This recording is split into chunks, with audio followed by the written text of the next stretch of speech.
a ciência demora muito. É verdade. Ninguém acha isso bom, mas a gente não sabe fazer de outra forma. Se a gente soubesse, a gente faria, pô.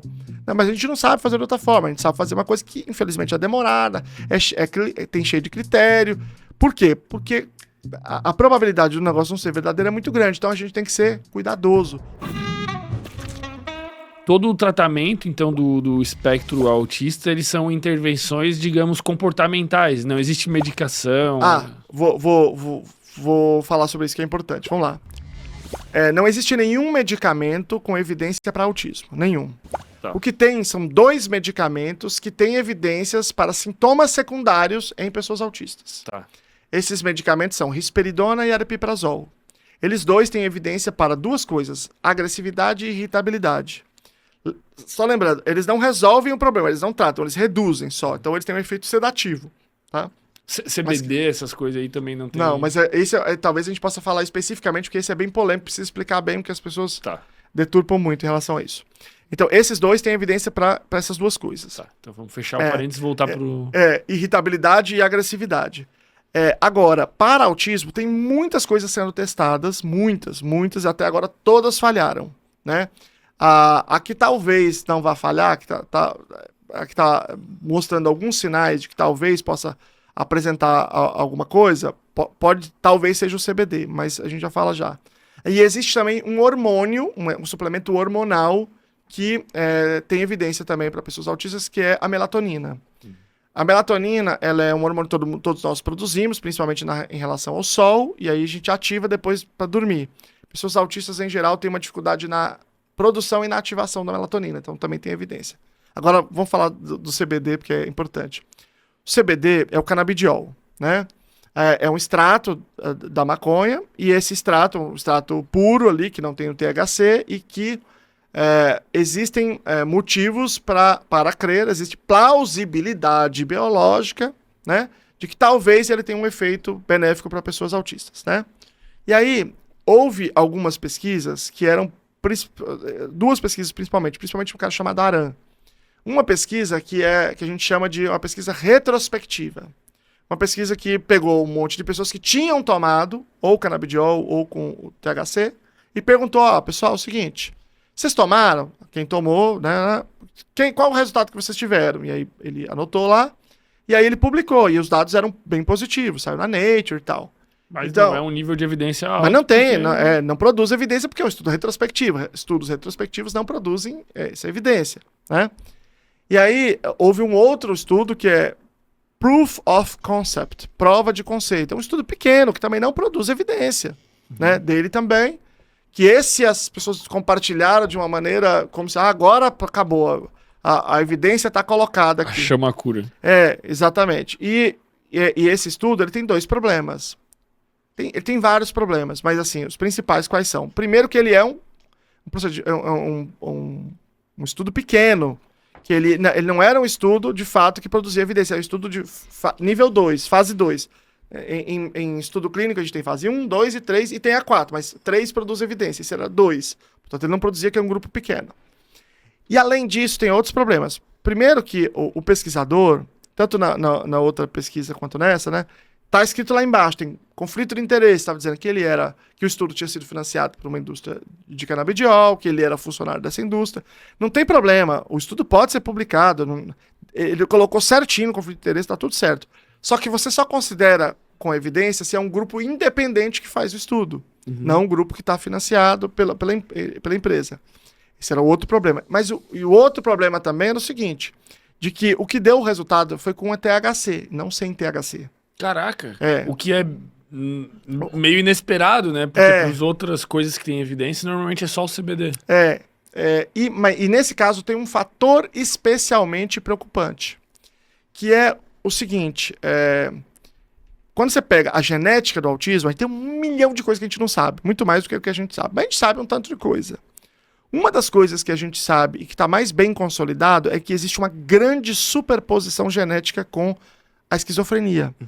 Pessoas autistas já têm uma maior probabilidade, cerca de 4 vezes mais probabilidade de ter esquizofrenia do que pessoas que não têm autismo. Então existe um encontro genético muito grande. Tem até pessoas que interpretam o autismo como uma esquizofrenia muito precoce ou esquizofrenia como um autismo atrasado. Porque a base genética é muito parecida. Então, veja, se eu administro para crianças uma coisa que tem THC, você tem um risco muito grande de você aumentar a probabilidade de esquizofrenia. A esquizofrenia ela é uma condição, apesar de uma base genética muito forte, ela tem um forte efeito dos gatilhos ambientais também. E um dos gatilhos mais importantes é o consumo de maconha, né? Até a adolescência. Por quê? A gente não tem certeza exata de qual é o mecanismo, tá? Muito provavelmente é por conta do THC, ou pelo menos o papel maior é do THC. Mas alguém pode te garantir que o canabidiol não aumenta essa probabilidade? Não. Ainda não. Não, pelo menos se ele estiver trabalhando com ciência. Ele não tem dados para garantir. Mas, ok. Por que o THC provoca isso? Também não... Não está claro exatamente qual é o mecanismo pelo qual isso acontece. Alteração do sentido, daí um surto psicótico. Não sei dizer.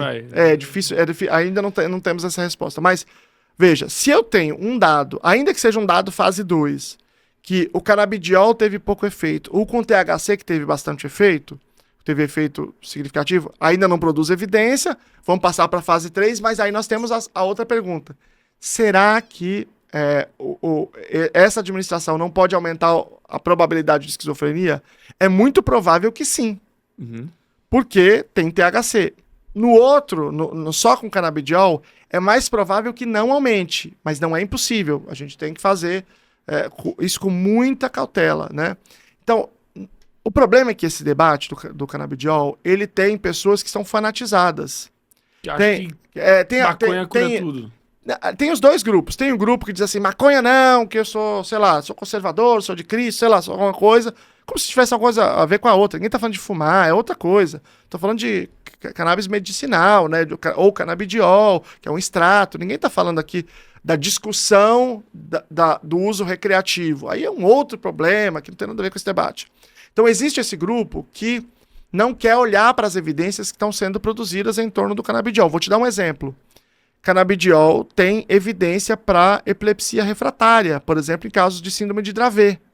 Você tem indivíduos com síndrome de Dravet que têm uma epilepsia tão forte que trazem prejuízos, danos neurológicos gigantes e que os anticonvulsivantes não funcionam, mas o canabidiol tem um efeito positivo. Então, claro que é direito dessa criança, claro que nesse caso o canabidiol é show de bola, super bem-vindo. Qualidade né? de vida. Somos sei lá, pró-canabidiol nesse caso. Só que também existe outro grupo que diz assim, porque teve uma pesquisinha aqui, então canabidiol para todo mundo. Calma. Vamos fazer a pesquisa. Se produzir evidência, vamos administrar, não tem problema. Mas essas posturas fanatizadas, elas não têm nenhuma conexão com a ciência, né? E aí, veja, hoje está rolando uma pesquisa show de bola sobre canabidiol na Universidade da Califórnia, no campus de São Francisco. Que inclusive tem um brasileiro envolvido, que é o Alisson Mootri lá. Que é o seguinte, eles pegaram crianças com autismo severo, nível 3, sem epilepsia, para não confundir os efeitos, e que tem agressividade. Então eles estão administrando, já terminaram na verdade, pegaram um grupo e administravam o canabidiol, e no outro eles davam placebo. Tá. E aí eles mediam no sangue também, para ver se tinha o canabidiol no sangue, para entender também todo o processo de metabolismo. Um indivíduo autista nível 3, ele tem a percepção de placebo? Não, mas pode ser. É assim que se faz. Né? Porque o placebo ele funciona, inclusive quando você trabalha com animal, até com planta. É porque o placebo por procuração, é por conta do efeito sobre o cuidador. Entende? Ah, tá, entendi. O nível 3 ele pode ter percepção ou pode não ter. Depende do caso. Porque caso, nível 3 tem coisas muito amplas. Então eles administraram para um grupo, outro grupo era placebo. Depois, na segunda fase, eles inverteram. Para aquele que era placebo, eles começaram a dar o canabidiol, para aquele que tomava canabidiol, passou a tomar placebo. E eles foram acompanhando o que foi acontecendo. Então é uma metodologia muito boa. Tá para sair o paper, não sei quando que vai sair aí. Então, esse é um estudo legal de canabidiol que vai sair, que talvez a gente tenha um dado. Saiu os dados preliminares do estudo, eu fiz um vídeo explicando todos os dados que saíram. Então já foram revelados alguns resultados positivos, bacanas. Mas a gente tem que esperar sair o paper, porque aí passa por outras pessoas avaliando. Quem publicou os resultados preliminares foi a própria pesquisadora. ela talvez não tenha tido o mesmo cuidado. Quando você tem pessoas de fora, de maneira independente, analisando os dados, é diferente. Porque ela quer que tenha Claro, evidência. é natural. Eu tô dizendo que ela é sacana. Deixa eu mexer aqui nesse dado, deixa eu sacanear. Não, não é isso. É porque quando você faz uma coisa, cara, você é igual mãe. Você vai perguntar pra mãe se o filho é bonito? O filho é bonito. O filho sempre Ela é vai te bonito. dar a explicação do É. olha o narizinho. Olha que lindinho, né? Então, o cara, o menino pode ser horrível, mas é natural. É o viés, né, que a gente tem. Então, tudo isso precisa passar. É claro que você vai dizer assim, pô, mas a ciência demora muito. É verdade. Ninguém acha isso bom, mas a gente não sabe fazer de outra forma. Se a gente soubesse, a gente faria, pô. Não, mas a gente não sabe fazer de outra forma. A gente sabe fazer uma coisa que, infelizmente, é demorada, tem cheio de critério. Por quê? Porque a probabilidade do negócio não ser verdadeiro é muito grande. Então a gente tem que ser cuidadoso. Nós estamos falando de pessoas em condição de vulnerabilidade, em condições de pessoas com deficiência. A gente não pode sair fazendo tudo o que a gente quiser, porque isso é antiético, né? Então, talvez o canabidiol em Deu algum uma momento luz. tenha. Tem alguma pesquisa rolando com os psicodélicos lá, com a ketamina, com... Não, tem uma pesquisa, eu fiz uma investigação em relação a isso recentemente, para entender pesquisa clínica, eu só encontrei uma com MDM, com adultos. MDMA. MDMA, com adultos autistas, né? E o resultado não houve resultado positivo, né? Então era tá aí MDMA versus placebo. Um lugar que possa ainda ser Claro, estudado, tipo, teve uma pesquisinha só. Tem um monte de outras possibilidades. Tá rolando várias pesquisas, Sim. né? Tá muito em alta isso aí para tratamento de depressão, para Sim, tá rolando muita coisa legal, fora do Brasil, dentro do Brasil também tem uma galera bem interessada fazendo. Então é isso, é a postura de dizer o seguinte, ó, a gente tem que pesquisar, vamos estudar. Mas, enquanto a gente não sabe, vamos ter cautela. E aí eu acho que entra uma coisa legal, interessante aqui, para falar tanto do canabidiol quanto dessa questão. Vamos imaginar que a pessoa procurou um médico, e esse médico esses médicos que divulgam o canabidiol, etc e tal, e quer tomar o canabidiol. Qual que é o meu problema? Meu problema não é o médico prescrever. O meu problema é o médico não dizer que não tem evidência.